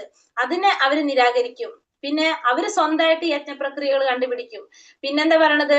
അസുര സ്വഭാവികള് ഉപരിലോകങ്ങളിലേക്ക് എത്താൻ പറ്റിയ യന്ത്രം കണ്ടുപിടിക്കും. അതിന് ഉദാഹരണമാണ് ആര്? രാവണൻ. രാവണൻ എന്ത് ചെയ്തു? ഇവിടെ നിന്ന് അങ്ങോട്ട് പോകാനായിട്ട് സ്റ്റെപ്പ് ലാഡർ ഉണ്ടാക്കി, കോണി ഉണ്ടാക്കി, കോണിപ്പടി ഉണ്ടാക്കിയാണ് ആര്? രാവണൻ. അപ്പൊ ഇതൊക്കെ ആര് ചെയ്യും? അസുര സ്വഭാവത്തിലുള്ളവര് ചെയ്യും. ആത്മസംഭാവിത സ്തബ്ധ ധനമാനാമതാനിതഃ യജന്തെ നാമ യജ്ഞേസ്തേ ദംഭോ നാവിധി പൂർവകം. നിഷേധികളും സ്വയം സംതൃപ്തരുമായി സമ്പത്ത്, ദുരഭിമാനം ഇവയാൽ വ്യാമോഹിതരായി അഹങ്കാരത്തോടെ അവർ ചിലപ്പോൾ വൈദിക വിധികൾ അനുസരിക്കാതെ തന്നെ പേരിന് ചില യജ്ഞങ്ങൾ അനുഷ്ഠിക്കാറുണ്ട്. ഇപ്പൊ നിഷേധികളായിട്ടുള്ളത്, സ്വയം സംതൃപ്തരായിട്ടുള്ളത്, സമ്പത്ത്, ദുരഭിമാനം ഇവയാൽ വ്യാമോഹിതരായിക്കൊണ്ട് അഹങ്കാരത്തോടെ ഇവർ ചിലപ്പോൾ എന്ത് ചെയ്യും? ഈ വൈദിക വിധികൾ അനുസരിക്കാതെ, ശാസ്ത്രങ്ങളൊന്നും അനുസരിക്കാതെ തന്നിഷ്ടത്തിന് തങ്ങളുടേതായ രീതിയിൽ പേരിൽ എന്ത് ചെയ്യും? യജ്ഞങ്ങൾ അനുഷ്ഠിക്കും. ഇത്തരത്തിലുള്ളവര് തനിക്ക് വേണ്ടുന്ന വഴി താൻ തന്നെ ഉണ്ടാക്കണം എന്നതാണ് അവര്. വേറെ ആവശ്യം നടക്കേണ്ടതായിട്ട് ഒരു മാർഗം ഇല്ല. അപ്പൊ നമ്മുടെ മാർഗം നടക്കണമെങ്കിൽ, നമ്മൾ ആഗ്രഹിച്ച കാര്യങ്ങൾ നടക്കണമെങ്കിൽ അതിനുള്ള വഴി നമ്മൾ തന്നെ ഉണ്ടാക്കണം എന്നാണ് ആര് കരുതുന്നത്? ഇത്തരത്തിലുള്ളവര് കരുതുന്നത്. അല്ലാത്തരം വൈദിക വിധികളോടുള്ള അവജ്ഞയാണിത് സൂചിപ്പിക്കുന്നത്. അപ്പൊ അവര് ഈ വൈദ്യശാസ്ത്രങ്ങളെ ഒന്നും അവര് വിശ്വസിക്കുന്നില്ല. അതുകൊണ്ടാണ് ആ വൈദിക വിധികളോടുള്ള അവജ്ഞയാണ് ഇവിടെ സൂചിപ്പിക്കുന്നത്. അവിധിപൂർവകം എന്ന വാക്ക് അജ്ഞാനത്തിന്റെയും വ്യാമോഹത്തിന്റെയും ഫലമായിട്ടാണ് ഇതുണ്ടാകുന്നത്. അപ്പൊ ഇതെങ്ങനെയാ ഉണ്ടാകുന്നത്? അജ്ഞാനം കൊണ്ട് അല്ലെങ്കിൽ വ്യാമോഹം കൊണ്ടാണ് നമ്മുടെ ഉള്ളിൽ എന്തുണ്ടാകുന്നത്? ഈ ഒരു മനോഭാവം ഉണ്ടാകുന്നത്. കാരണം നമുക്ക് വേണ്ടത് നമ്മൾ തന്നെ ചെയ്യണം, നമ്മൾ ആരും ചെയ്യാനില്ല, നമുക്ക് നമ്മളെ മാർഗം നമ്മൾ തന്നെ കണ്ടെത്തണം. പക്ഷെ ഭഗവാന്റെ ഇച്ഛയ്ക്ക് അനുസരിച്ചാണ് എല്ലാം നടക്കുന്നതെന്നോ, ഭഗവാനാണ് എല്ലാത്തിന്റെ നിയന്താവെന്നോ, ഭഗവാനാണ് എല്ലാം തീരുമാനിക്കുന്നതെന്നോ ഈ അജ്ഞാനം ഉള്ള കൊണ്ട് അല്ലെങ്കിൽ വ്യാമോഹം കൊണ്ട് ആർക്കും മനസ്സിലാക്കാൻ സാധിക്കില്ല. ഈ അസുരിക സ്വഭാവത്തിലുള്ളവർക്ക് മനസ്സിലാക്കാൻ സാധിക്കില്ല. അതുകൊണ്ടാണ് ഇവിടെ അവിധിപൂർവകം എന്ന വാക്ക് പറയുന്നത്. അഹങ്കാരം ബലം ദർപ്പം കാമം ക്രോധം ച സംശ്രിതഃ മാമാത്പരം പരദേഹേഷു പ്രതിഷന്തോപി സൂയക. അസുരന്മാർ മിഥ്യാഹങ്കാരം, ബലം, ഗർവ്, കാമം, ക്രോധം ഇവയാൽ സഭ്രാന്തരായി തങ്ങളുടെയും അന്യരുടെയും ശരീരങ്ങളിൽ കുടികൊള്ളുന്ന പരമദിവ്യോത്തമ പുരുഷനോട് ഈർഷ്യാലുക്കളായി തീർന്ന് ശരിയായ ധർമ്മത്തെ പഴിക്കുന്നു. ഇവിടെ എന്താ പറഞ്ഞത്?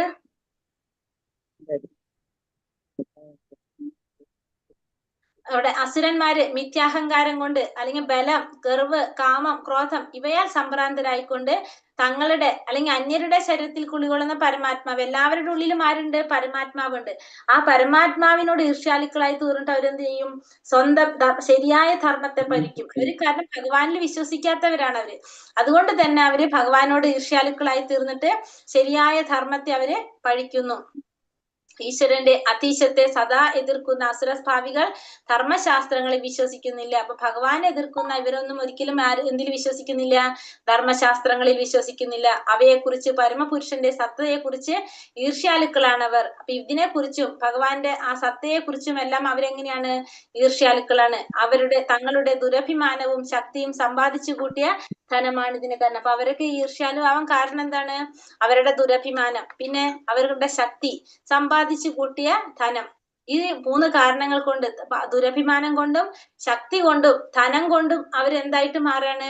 അവര് ഈർഷ്യാലുക്കളായിട്ട് അല്ലെങ്കിൽ അഹങ്കാരികളായിട്ട് മാറാണ്. അതുകൊണ്ട് തന്നെ അവര് ഭഗവാന്റെ ആതീശത്തെ എതിർക്കുന്നവരാണ്. ആര്? ഈ ആസുര സ്വഭാവത്തിലുള്ളവര്, ധർമ്മശാസ്ത്രങ്ങളിലൊന്നും വിശ്വസിക്കാത്തവരാണ് അവര്. അപ്പൊ അങ്ങനെയുള്ളവര് ഈർഷ്യാലുക്കളാണ്. എന്തുകൊണ്ടാണ് അതിന് കാരണം? അവരുടെ ദുരഭിമാനം കൊണ്ട്, ശക്തി അല്ലെങ്കിൽ സമ്പാദിച്ചു കൂട്ടിയ ധനമാണ് അതിന് കാരണമായിട്ട് മാറുന്നത്. താനഹം ദിശതാ ക്രൂരാൻ സംസാരേഷു നരാധമാൻ ക്ഷിപാമി അച്രസം അശുഭ ആസുരീഷേവ യോനിഷു. ഈർഷ്യാലുക്കള്, ദുർബുദ്ധികളായിട്ടുള്ള ഈ മനുഷ്യാധന്മാരെ അവരെന്ത് ചെയ്യും? ഭഗവാൻ ഭൗതിക ജീവിത സാഗരത്തിലെ ആസുര യോനികളിൽ തന്നെ ഞാൻ വീണ്ടും വീണ്ടും ജനിപ്പിക്കുന്നു. അപ്പൊ ഈർഷ്യാലുക്കളായിട്ടുള്ള, ദുർബുദ്ധികളായിട്ടുള്ള ഈ മനുഷ്യ അധമന്മാരെ ഈ ഭൗതിക ജീവിത സാഗരത്തിലെ ആസുര യോനികളിൽ തന്നെ ഭഗവാൻ വീണ്ടും വീണ്ടും ജനിപ്പിക്കും. ഈർഷ്യാലുക്കളാണിവര്, ദുർബുദ്ധികളാണിവര്, മനുഷ്യ അധമന്മാരാണിവര്. ഇവര് വീണ്ടും വീണ്ടും അസുര യോനികളിൽ തന്നെ അവർക്ക് വീണ്ടും വീണ്ടും ജന്മം എടുക്കേണ്ടതായിട്ട് വരാണെന്ന് ഭഗവാനോട് പറയുന്നു. വ്യക്തിഗത ജീവാത്മാവ് മരണശേഷം ഒരു മാതാവിന്റെ ഗർഭാശയത്തിൽ പ്രവേശിക്കപ്പെടുന്നതെന്നും അവിടെ വെച്ച് പരമോന്നത ശക്തിയുടെ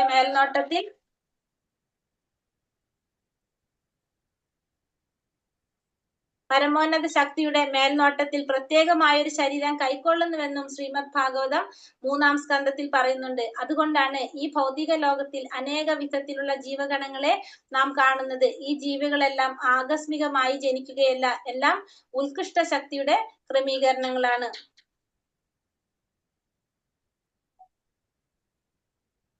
വ്യക്തിഗത ജീവാത്മാവ് മരണശേഷം ഒരു മാതാവിന്റെ ഗർഭാശയത്തിൽ പ്രവേശിക്കപ്പെടും. അപ്പൊ ജീവാത്മാവ് എന്താണ്? മരണം കഴിഞ്ഞാൽ വീണ്ടും അടുത്തൊരു ജന്മത്തിന് വേണ്ടിയിട്ട് ഒരു മാതാവിന്റെ ഗർഭത്തില് പ്രവേശിക്കും. അവിടെ വെച്ചിട്ട് വീണ്ടും ഒരു പ്രത്യേക ശരീരം, വീണ്ടും നമ്മൾ എന്താണ്? ആ പരമോന്നത ശക്തിയുടെ മേൽനോട്ടത്തിൽ പ്രത്യേകമായിട്ടൊരു ശരീരം വീണ്ടും കൈക്കൊള്ളാണ് ചെയ്യുന്നത്. ഒരു മരണം കഴിഞ്ഞാൽ നമുക്ക് അടുത്ത ശരീരം വീണ്ടും കിട്ടാണ് ചെയ്യുന്നത്. അപ്പോ ആ ശരീരം കൈക്കൊള്ളുന്നു എന്ന് ഭാഗവതത്തിൽ പറയുന്നുണ്ട്. പരമോന്നത ശക്തിയുടെ മേൽനോട്ടത്തില് ഭഗവാന്റെ ഇച്ഛയ്ക്ക് അനുസരിച്ച് നമുക്ക് എന്താണ്? വീണ്ടും ഒരു ശരീരം നമുക്ക് ലഭിക്കുകയാണ് ചെയ്യുന്നത്. അതുകൊണ്ട് ഭൗതിക ലോകത്തില് അനേക വിധത്തിലുള്ള ജീവഗണങ്ങളെ കാണാൻ സാധിക്കുന്നത്. അപ്പൊ ഓരോരുത്തർക്കും എന്താണ്? പലതരത്തിലുള്ള ശരീരങ്ങളാണ് നമുക്ക് അനുഭവിക്കാനായിട്ട് കിട്ടുന്നത്. ഒരു വ്യക്തി ഇപ്പൊ ഒരു മനുഷ്യജന്മം കിട്ടി, പിന്നെ മൃഗങ്ങളാവാം, പക്ഷികളാകാം, ഇങ്ങനെ 84 ലക്ഷം ജീവഗണങ്ങളുണ്ട്. അപ്പൊ ഇത് മുഴുവനും എങ്ങനെയാണ് നടക്കുന്നത്? നമ്മുടെ ഇഷ്ടത്തിനല്ല നടക്കുന്നത്, ഭഗവാന്റെ ഇച്ഛയ്ക്ക് അനുസരിച്ചാണ് ചെയ്യുന്നത്. ഇതൊന്നും ആകസ്മികമായിട്ട് ജനിക്കുന്നതല്ല ഈ പറഞ്ഞ ജീവാത്മാക്കൾ ആരും തന്നെ. കാരണം എന്താണ്? ഭഗവാന്റെ ഇച്ഛയ്ക്ക് അനുസരിച്ച്, നമ്മളെ പൂർവ്വജന്മത്തിലെ കർമ്മം അനുസരിച്ച് ഭഗവാന്റെ ഇച്ഛയ്ക്ക് അനുസരിച്ചാണ് ഇതൊക്കെ നടക്കുന്നത്. ഈ പ്രത്യേക ഒരു ശരീരം കൈക്കൊള്ളുന്നതെന്ന് എന്തിൽ പറയുന്നുണ്ട്? ശ്രീമദ് ഭാഗവതം 3-ാം സ്കന്ധത്തിൽ പറയുന്നുണ്ട്. ആസുരീം യോനിമാപന്ന മൂഢാ ജന്മനി മാമാ പ്രാപൈവ കൗന്ദേയ തഥോ യാന്ത്യേതമാം ഗതിം. ഹേ കുന്തിപുത്ര, ആസുര ജീവികളിൽ അനേകം തവണ ജന്മമെടുത്ത ശേഷവും ഇത്തരക്കാർ ഒരിക്കലും എന്റെ അടുത്തെത്തുകയില്ല. ക്രമേണ അധികം നീചങ്ങളായ തലങ്ങളിലേക്ക് താഴ്ത്തപ്പെടുന്നു. അപ്പൊ പറയാണ്, അസുര സ്വഭാവത്തിലുള്ളവര് എത്ര തവണ ജന്മം എടുത്താലും അവർക്ക് എന്ത് സാധിക്കില്ല? എന്നെ കുറിച്ച് അറിയാനുള്ള അവസരം അവർക്ക് കിട്ടില്ല. അവര് അധികം നീചങ്ങളായിട്ടുള്ള തലങ്ങളിലേക്ക് അവര് താഴ്ത്തപ്പെട്ടു പോകും. അവര് വീണ്ടും വീണ്ടും താഴ്ന്ന തലങ്ങളിലേക്ക് പോയിക്കൊണ്ടിരിക്കുകയുള്ളൂ. അവർക്ക് ഭഗവാനെ കുറിച്ച് അറിയാനുള്ള അവസരം അവർക്ക് കിട്ടുന്നില്ല എന്ന് ഭഗവാനോട് എടുത്തു പറയാണ്. അവര് എത്ര ജന്മം എടുത്താലും അവർക്ക് ഒരിക്കലും ഭഗവാന്റെ അടുത്തെത്താൻ സാധിക്കില്ല. അധികം നീചങ്ങളായ തലങ്ങളിലേക്ക് അവര് താഴ്ത്തപ്പെടും. ഭഗവാൻ ആരോടും വിദ്വേഷമില്ല. അസുരഗണങ്ങളെ ജീവിതത്തിന്റെ അധോ തലങ്ങളിലേക്ക് പ്രവേശിപ്പിക്കുന്നത് ഭഗവാന്റെ കനിവിനൊരു ഉദാഹരണമാണ്. അപ്പൊ ഭഗവാൻ ആരോടും വിദ്വേഷമില്ല. ഭഗവാൻ എന്തുകൊണ്ടാണ് അവരെ വീണ്ടും അധോ തലത്തിലേക്ക് പ്രവേശിപ്പിക്കുന്നത്? ഭഗവാന്റെ കനിവാണ് അവിടെ. അവിടെ അസുരഗണങ്ങൾ അവിടേക്ക് പറഞ്ഞയക്കുന്ന ഭഗവാന്റെ കനിവിനൊരു ഉദാഹരണമാണ്. ചിലപ്പോ ഭഗവാൻ എന്ത് ചെയ്യുന്നുണ്ട്, അസുര സ്വഭാവികളെ നിഗ്രഹിക്കുന്നുണ്ട്. അതും എന്തിനു വേണ്ടിയിട്ടാണ്? അവരുടെ നന്മയ്ക്ക് വേണ്ടിയിട്ടാണ്. കാരണം ഭഗവാന്റെ കൈകൊണ്ടാണ് അവര് മരിക്കുന്നതെങ്കിൽ ഓട്ടോമാറ്റിക്കലി അവർക്ക് എന്താണ്, ഭഗവാന്റെ ലോകത്ത് കൊല്ലപ്പെട്ട ഭഗവാന്റെ കൈകൊണ്ടാണെങ്കിൽ അവർക്ക് ഭഗവാന്റെ ആ ബ്രഹ്മഭാവത്തെ പ്രാപിക്കാൻ അവർക്ക് സാധിക്കും. അപ്പൊ അവിടെയും അവർക്ക് എന്താ കിട്ടുന്നത്? മുക്തി കിട്ടാണ് ചെയ്യുന്നത്. അപ്പൊ ഭഗവാന്റെ കാരുണ്യമാണ് ആർക്ക് കിട്ടുന്നത്? ഇത്തരത്തിലുള്ള അസുര സ്വഭാവത്തിലുള്ളവർക്ക് കിട്ടുന്നത്. ഇനി പരമോന്നതമായ ലക്ഷ്യസ്ഥാനത്തേക്കുള്ള രക്ഷപ്പെടൽ. ത്രിവിധം നരകസ്യേദ്യം ദ്വാരം നാശാനമാത്മനഃ കാമക്രോധസ്തഥാ ലോഭ തസ്മാദേതേ ത്രയം ത്യജേത്. നരകത്തിന് കവാടങ്ങൾ 3 കാമ, ക്രോധ, ലോഭം. ബുദ്ധിയുള്ള എല്ലാവരും എന്ത് ചെയ്യണം? ഇതിനെ ഉപേക്ഷിക്കണം. കാരണം അവ ആത്മാവിന്റെ അധപതനത്തിന് വഴിതെളിക്കുന്നതാണ്. അപ്പോ നരകത്തിന്റെ 3 കവാടങ്ങളാണ് എന്ത്? കാമം, ക്രോധം, ലോഭം. അപ്പൊ ബുദ്ധിയുള്ളവര് ഇതിനെ ഉപേക്ഷിക്കണം. കാരണം എന്താണ്? ഇത് ആത്മാവിന്റെ അധപതനത്തിന് വഴി തെളിയിക്കുന്നതാണ് ഈ 3 കാമോ, ക്രോധോ, ലോഭം. അപ്പൊ അതുകൊണ്ട് നമ്മൾ എന്ത് ചെയ്യണം? ബുദ്ധിയുള്ളവര് ഇത് ഉപേക്ഷിക്കാനായിട്ട് തയ്യാറാകണം. കാരണം ഇത് അധപതനത്തിന് വഴി തെളിയിക്കുന്നതാണ് ഇത് 3. അസുര ജീവിതത്തിന്റെ ആരംഭം എങ്ങനെയാണെന്ന് ഇവിടെ വിവരിക്കുന്നു. കാമത്തെ തൃപ്തിപ്പെടുത്താൻ ശ്രമിക്കുന്നു. കഴിയാതെ വരുമ്പോ നമുക്ക് എന്ത് വരും? ക്രോധവും ലോഭവും വരും. അപ്പൊ നമ്മൾ അസുര സ്വഭാവത്തിന്റെ ആരംഭമാണ് അവിടെ പറയുന്നത്. ഒരു വ്യക്തി അസുര സ്വഭാവത്തിലേക്ക് കടക്കുന്നത് എങ്ങനെയാണ്? ആഗ്രഹങ്ങൾ വരും, അടക്കാനാവാത്ത ആഗ്രഹങ്ങൾ വരും, കാമം വരും. അപ്പൊ അത് നടക്കാതെ വരുമ്പോ നമുക്ക് എന്ത് വരും? ക്രോധവും ലോഭവും വരും. അങ്ങനെയാണ് നമ്മൾ ഇതിലേക്ക് കടക്കുന്നത്, അസുര ജീവിതത്തിലേക്ക് കടക്കുന്നത്. അപ്പൊ നമ്മുടെ ആഗ്രഹങ്ങളാണ് നമ്മൾ ഇതിലേക്കും കൊണ്ടുപോകുന്നതെന്ന് ഇവിടെ പറയണം. അപ്പൊ നമ്മൾ എന്ത് ചെയ്യണം? അതിൽ നിന്നാണ് നമുക്ക് മോചനം വേണ്ടത്. ഏതേർ വിമുക്ത കൗന്ദേയ തമാദൗരസ്ത്രീഭിർനരഃ ആചാര്യസ്താത്മനാശ്രയ തതോ യാതി പരാം ഗതിം. കുന്തിപുത്ര, ഈ 3 നരകദ്വാരങ്ങളിൽ നിന്ന് രക്ഷ പ്രാപിച്ചവർ ആത്മസാക്ഷാത്കാരത്തിന് ഉതകുന്ന കർമ്മങ്ങൾ ചെയ്ത് ക്രമേണ പരമപദത്തിലെത്തും. അപ്പൊ നമുക്ക് എന്താ വേണ്ടത്? ഈ 3 എണ്ണത്തിന്ന് കാമ, ക്രോധ, ലോഭം, അതിൽ നിന്നാണ് നമുക്ക് എന്ത് വേണ്ടത്? മോചനം നേടേണ്ടത്. അതിൽ നിന്ന് മോചനം നേടാൻ സാധിച്ചു കഴിഞ്ഞാൽ നമുക്ക് എന്ത് സാധിക്കും? ബ്രഹ്മപദത്തിൽ അല്ലെങ്കിൽ പരമപദത്തിൽ എത്താനായിട്ട് സാധിക്കും. അപ്പൊ കാമക്രോധ ലോഭത്തിൽ നിന്നാണ് നമുക്ക് രക്ഷ വേണ്ടത്. അതിൽ നിന്ന് രക്ഷ പ്രാപിച്ചു കഴിഞ്ഞാൽ ആത്മസാക്ഷാത്കാരത്തിന് ഉതകുന്ന കർമ്മങ്ങൾ ചെയ്തുകൊണ്ട് ക്രമേണ ആ പരമപദത്തിൽ ഉയരാനായിട്ട് സാധിക്കും. അപ്പൊ 3 കാര്യങ്ങളിൽ നമുക്ക് മറികടക്കണം: കാമ, ക്രോധ, ലോഭം. ഒരാൾ എത്രത്തോളം ഈ കാമക്രോധ ലോഭങ്ങളിൽ നിന്ന് ഒഴിഞ്ഞു നിൽക്കുന്നുവോ അത്രത്തോളം അയാളുടെ ജീവിതം എങ്ങനെയായിട്ട് മാറും? പരിശുദ്ധമായി തീരും. അപ്പൊ എത്രത്തോളം ഇതിൽ നിന്ന് ഒഴിയുന്നോ അത്രത്തോളം ജീവിതം പരിശുദ്ധമായിരിക്കും. വൈദിക സാഹിത്യങ്ങളിൽ പറയുന്ന നിയമ നിബന്ധനകൾ അനുസരിക്കാൻ കഴിയും. അപ്പൊ അയാൾക്ക് നമ്മുടെ ഈ ശാസ്ത്രങ്ങളിൽ പറഞ്ഞിരിക്കുന്ന നിയമ നിബന്ധനകൾ അനുസരിക്കാൻ അയാൾക്ക് കഴിയും. മനുഷ്യ ജീവിത നിയന്ത്രണത്തിനുള്ള ഈ പ്രമാണങ്ങളെ സ്വീകരിച്ചുകൊണ്ട് ക്രമേണ ആധ്യാത്മിക ഉന്നതിയിലേക്ക് ഉയരാനും ആ വ്യക്തിക്ക് സാധിക്കും. അപ്പൊ നമ്മുടെ മനുഷ്യ ജീവിതത്തിന്റെ നിയന്ത്രണത്തിനുള്ള ഈ പ്രമാണങ്ങൾ അതിനെ സ്വീകരിച്ചുകൊണ്ട് നമുക്ക് എന്ത് സാധിക്കും?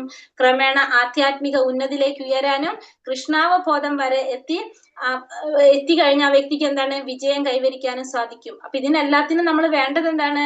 കാമക്രോധ ലോഭങ്ങളിൽ നിന്ന് നമുക്ക് ഒഴിഞ്ഞു നിൽക്കാനായിട്ട് സാധിക്കണം. എത്രത്തോളം നമ്മൾ അത് ഒഴിഞ്ഞു നിൽക്കുന്നുവോ അത്രത്തോളം നമുക്ക് എന്ത് സാധിക്കും? നമുക്കതിൽ നിന്ന് മോചനം ഉണ്ടാകാനും കൃഷ്ണാവബോധത്തിലെത്താനും നമുക്ക് വിജയം കൈവരിക്കാനും സാധിക്കും. 3 നരകദ്വാരങ്ങൾ ഏതൊക്കെയാണ്? കാമ, ക്രോധം, ലോഭം. അതാണ് നമ്മുടെ 3 നരകദ്വാരങ്ങൾ. അതിൽ നിന്നാണ് നമുക്ക് മോചനം വേണ്ടത്. യശാസ്ത്ര വിധിമുത്സൃജ്യ വർത്തതേ കാമകാരതഃ നസാസിദ്ധിമവാപ്നോതി നാസുഖം ന പരാം ഗതി. ശാസ്ത്രവിഹിതങ്ങളായ വചനങ്ങളെ കണക്കിലെടുക്കാതെ തന്നിഷ്ടം പോലെ പ്രവർത്തിക്കുന്നവർക്ക് പരിപൂർണതയോ പരമലക്ഷ്യപ്രാപ്തിയോ സുഖം പോലുമോ നേടാനാവില്ല. അപ്പൊ ശാസ്ത്രവിഹിതങ്ങളൊന്നും പരിഗണിക്കാതെ, ശാസ്ത്രവിഹിതങ്ങളായിട്ടുള്ള വചനങ്ങളെ പരിഗണിക്കാതെ, കണക്കിലെടുക്കാതെ തന്നിഷ്ടം പോലെ പ്രവർത്തിക്കുന്നവർക്ക് എന്തുണ്ടാവില്ല? പരിപൂർണത നേടാൻ സാധിക്കില്ല, പരമലക്ഷ്യപ്രാപ്തി നേടാൻ സാധിക്കില്ല, സുഖം പോലും നേടാൻ കഴിയില്ല. എന്തില്ലെങ്കില് ഈ ശാസ്ത്രത്തിന്റെ വചനങ്ങൾ അനുസരിക്കാത്തവര്. ശാസ്ത്രങ്ങളിൽ പറഞ്ഞിരിക്കുന്നത് മെയിൻ ആയിട്ടൊരു കാര്യം എന്താണ്? നമുക്ക് നിയമങ്ങൾ പാലിക്കുക. ശാസ്ത്രത്തിൽ പറഞ്ഞിരിക്കുന്നതാണ് നിയമങ്ങൾ പാലിക്കുക. എന്തൊക്കെയാണ് നിയമങ്ങള്? ഒന്നാമത്തത് മത്സ്യം, മാംസം, മുട്ട ഒഴിവാക്കുക. പിന്നെ നമ്മൾ എന്ത് വേണം? ചൂതുകളി ഒഴിവാക്കുക. പിന്നെ ലഹരി പദാർത്ഥങ്ങളുടെ ഉപയോഗം പാടില്ല, അവിഹിത ബന്ധങ്ങൾ ഒഴിവാക്കുക. ഇത് നമ്മൾ ശാസ്ത്രത്തിൽ പറഞ്ഞിരിക്കുന്ന വാക്കുകളാണ്. ശാസ്ത്രത്തിൽ പറഞ്ഞിരിക്കുന്നതാണ്. ധർമ്മത്തിന്റെ 4 തൂണുകളാണ് നമുക്ക് എന്തുകൊണ്ട് നഷ്ടാകുന്നത്? ഇത് ചെയ്യുന്നതിലൂടെ നഷ്ടമാക്കുന്നത്. അപ്പൊ എത്രത്തോളം നമ്മൾ ശാസ്ത്രങ്ങൾ അനുസരിച്ച് ചെയ്യുന്നുവോ അത്രത്തോളം നമുക്ക് എന്ത് കിട്ടും? പൂർണ്ണത നേടാൻ സാധിക്കും. അതിനെ അനുഷ്ഠിക്കാത്തവർക്ക് അല്ലെങ്കിൽ തന്നിഷ്ടം പോലെ പ്രവർത്തിക്കുന്നവർക്ക് ആ പരമലക്ഷ്യത്തിലേക്ക് എത്താനും സാധിക്കില്ല, സുഖം നേടാനും സാധിക്കില്ല. അതുകൊണ്ട് എന്ത് വേണം? തസ്മാത് ശാസ്ത്രം പ്രമാണം തേ കാര്യകാര്യാവ്യവസ്ഥിതൗ ജാതോ ശാസ്ത്രവിധാനോക്തം കർമ്മ കർത്തൂമിഹാർഹസി. അതുകൊണ്ട് എന്ത് ചെയ്യണം, എന്ത് ചെയ്യാൻ പാടില്ലെന്ന് ധർമ്മശാസ്ത്രങ്ങളുടെ അടിസ്ഥാനത്തിൽ ഒരാൾ മനസ്സിലാക്കണം. ഈ നിയമ നിബന്ധനകൾ പഠിച്ചറിഞ്ഞ ശേഷം മാത്രം പ്രവർത്തിക്കുക. തന്മൂലം ക്രമേണ ഉന്നതി പ്രാപിക്കാനായിട്ട് സാധിക്കും. അപ്പൊ എന്ത് ചെയ്യണം, എന്ത് ചെയ്യാൻ പാടില്ല എന്നുള്ളത് എങ്ങനെയാണ് പ്രവർത്തിക്കാൻ അറിയേണ്ടത്? ശാസ്ത്രങ്ങളുടെ അടിസ്ഥാനത്തിലാണ് ഒരാൾ മനസ്സിലാക്കേണ്ടത്. എന്താണ് ചെയ്യേണ്ടത്, എന്താണ് ചെയ്യാൻ പാടില്ലാത്തെന്നുള്ളത് ശാസ്ത്രങ്ങളുടെ അടിസ്ഥാനത്തിലായിരിക്കണം ഒരാൾ മനസ്സിലാക്കേണ്ടത്. അങ്ങനെ ഈ നിബന്ധനകളെല്ലാം പഠിച്ചറിഞ്ഞ് മാത്രം പ്രവർത്തിച്ചു കഴിഞ്ഞാൽ അയാൾക്ക് എന്ത് സാധിക്കും? ഉന്നതി പ്രാപിക്കാനായിട്ട് സാധിക്കും. അപ്പൊ എന്താണ് ചെയ്യേണ്ടത്, എന്താണ് ചെയ്യാൻ പാടില്ലാത്തെന്നുള്ളത് ധർമ്മശാസ്ത്രങ്ങളുടെ അടിസ്ഥാനത്തിൽ മനസ്സിലാക്കണം. ഈ നിയമനിബന്ധനകൾ അനുസരിച്ച് പഠിച്ചുകൊണ്ട് മാത്രം പ്രവർത്തിച്ചു കഴിഞ്ഞാൽ ആ വ്യക്തിക്ക് എന്ത് സാധിക്കും? ക്രമേണ ഉന്നതി പ്രാപിക്കാനായിട്ട് സാധിക്കും. അപ്പൊ ശാസ്ത്രങ്ങൾ മനസ്സിലാക്കണം. അതിന്റെ അടിസ്ഥാനത്തില് പ്രവൃത്തിയും ച നിവർത്തിയും ച എന്നാ പറയണത്. എന്താണോ ചെയ്യേണ്ടത്, എന്താണോ ചെയ്യാൻ പാടില്ലാത്തെന്നുള്ളത് ആ വ്യക്തിക്ക് മനസ്സിലാക്കണം. അപ്പൊ അതിന് നമുക്ക് ആര് വേണം? ഒരു ഗുരു വേണം. അത് മനസ്സിലാക്കണമെങ്കിൽ ആ ഭഗവാനെ കുറിച്ച് ഇത്തരം കാര്യങ്ങൾ നമുക്ക് അറിയണമെങ്കിൽ അവിടെ ആരെ സഹായം വേണം? വിശ്വാസിനായിട്ടുള്ള ഒരു ആധ്യാത്മിക ഗുരുവിനെ വേണം. ആ ഗുരുവിനെ വഴികാട്ടിയായിട്ട് കിട്ടുകയാണെങ്കിൽ നമുക്ക് എന്ത് സാധിക്കും? ആ ഉത്കൃഷ്ടമായിട്ടുള്ള പദത്തിലേക്ക് ഉയരാനും ജീവിതത്തിൽ വിജയം കൈവരിക്കാനും സാധിക്കും. കാരണം നമ്മുടെ മനുഷ്യ സമൂഹത്തിൽ എല്ലാ തരത്തിലുള്ള വീഴ്ചയ്ക്കും കാരണം എന്താണ്? ഭഗവാനെ കുറിച്ച് ജ്ഞാനം തരുന്ന പ്രമാണങ്ങളോടുള്ള വെറുപ്പാണ്. ഭഗവാനെ കുറിച്ചുള്ള ജ്ഞാനം തരുന്ന പ്രമാണങ്ങളോടുള്ള വെറുപ്പാണ് നമ്മുടെ എല്ലാ തരത്തിലുള്ള വീഴ്ചകൾക്കും കാരണം. അപ്പൊ മനുഷ്യ ജീവിതത്തിന്റെ ഏറ്റവും വലിയ അപരാധമാണത്. നമ്മുടെ ഏറ്റവും വലിയൊരു അപരാധമാണെന്ത്? നമ്മൾക്ക് ഭഗവാനെ കുറിച്ച് ജ്ഞാനം തരുന്ന അത്തരം ഗ്രന്ഥങ്ങളോടുള്ള നമ്മുടെ വെറുപ്പ്. അതുകൊണ്ട് തന്നെ ഭഗവാന്റെ ഭൗതിക ശക്തിയായിട്ടുള്ള മായ ക്ലേശത്രയത്താൽ നമ്മെ സദാ ദുഃഖിപ്പിച്ചുകൊണ്ടിരിക്കും. അപ്പൊ നമുക്ക് ഭഗവാനെ കുറിച്ച് അറിവില്ലാത്തതുകൊണ്ട് അവിടെ നമ്മൾ ആര് വന്ന് നമ്മളെ ക്ലേശിപ്പിക്കും? ഭഗവാന്റെ മായാശക്തി. അത് സദാ നമ്മളെ ദുഃഖിപ്പിച്ചു പോരാനായിട്ട് ആര് ചെയ്യും? മായാശക്തി ചെയ്യും. അപ്പൊ ഇതിനെല്ലാം നമുക്ക് മോചനം കിട്ടണമെങ്കിൽ എന്ത് വേണം? ശരിയായ ഒരു വിശ്വാസിനായിട്ടുള്ള ഒരു ആത്മീയ ഗുരുവിനെ സമീപിച്ച് അദ്ദേഹത്തിൽ നിന്ന് നമ്മൾ എന്ത് ചെയ്യണം? ആ ഭഗവാനെ കുറിച്ചുള്ള ജ്ഞാനം നേടാനായിട്ട് ശ്രമിക്കണം. അങ്ങനെ നമുക്ക് ആ പദവിയിലേക്ക് ഉയരാനും ജീവിത വിജയം കൈവരിക്കാനായിട്ട് നമുക്ക് സാധിക്കും. ഹരേ കൃഷ്ണ കൃഷ്ണ കൃഷ്ണ ഹരേ ഹരേ, ഹരേ രാമ രാമ രാമ ഹരേ ഹരേ. വഞ്ചാകൽപതരൂപേശ്ച കൃപാ സിന്ധോഭ്യവ പതിതാനാം പാവനേഭ്യോ വൈഷ്ണവേഭ്യോ നമോ നമഃ. അനന്തകോടി വൈഷ്ണവവൃന്ദി की जय, श्रील प्रभुपाद की जय, गुरुदेव की जय, निताय गुरु प्रमानंदे. ഹരേ ഹരി ബോൽ. ഹരേ കൃഷ്ണ. ക്വസ്റ്റ്യൻ ആൻസർ നോക്കാം. ഒരു അത്യാവശ്യം വന്നു പെട്ടെന്ന്.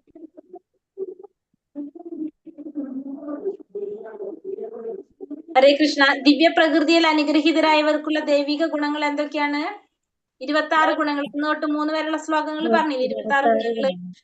അതാണ് ദിവ്യ പ്രകൃതിയിൽ അനുഗ്രഹീതരായവർക്കുള്ള ഗുണങ്ങളാണ് ആ പറഞ്ഞത്. അത് അതിൽ നോക്കിയാൽ മതി. 26 എണ്ണം പറഞ്ഞത്. ലോകത്തിലുള്ള എല്ലാ സൃഷ്ടികളും ഉൾപ്പെടുന്ന 2 വിഭാഗങ്ങൾ ഏതൊക്കെയാണ്? ദൈവിക ഗുണങ്ങളും ആസുരികം. 2 തരം ശുചിത്വം ഏതൊക്കെയാണ്? ആന്തരിക ശുചിത്വം, ബാഹ്യ ശുചിത്വം. ഒരു വ്യക്തിഗത ജീവാത്മാവ് സകല കർമ്മങ്ങൾക്കും സാക്ഷി ആരാണ്? നരകത്തിന്റെ 3 കവാടങ്ങൾ ഏതൊക്കെയാണ്? കാമം, ക്രോധം, ലോഭം. കാമക്രോധ ലോഭം.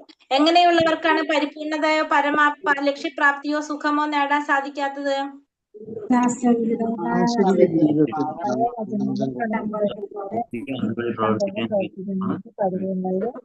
എങ്ങനെയുള്ളവർക്ക്?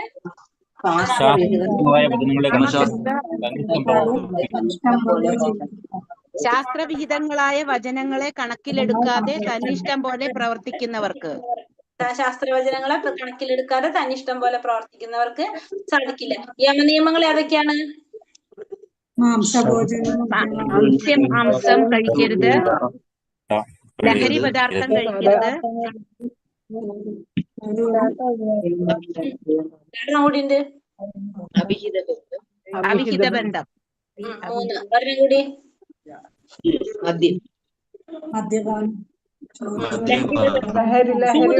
ചൂതുകളി.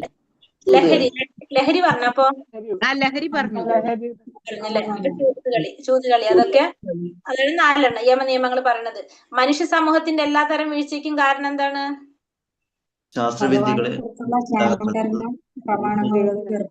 വെറുപ്പ്. ശാസ്ത്രങ്ങളെ കുറിച്ചുള്ള ശാസ്ത്രവിഹിതങ്ങളായ വചനങ്ങളെ കണക്കിലെടുക്കാതെ തന്നിഷ്ടം പോലെ പ്രവർത്തിക്കും. അല്ല, ഭഗവാനെ കുറിച്ചുള്ള ഒരു വ്യക്തിക്ക് എങ്ങനെ ജീവിത വിജയം കൈവരിക്കാൻ സാധിക്കുന്ന പറഞ്ഞത്? ആധ്യാത്മിക ഗുരുവിനെ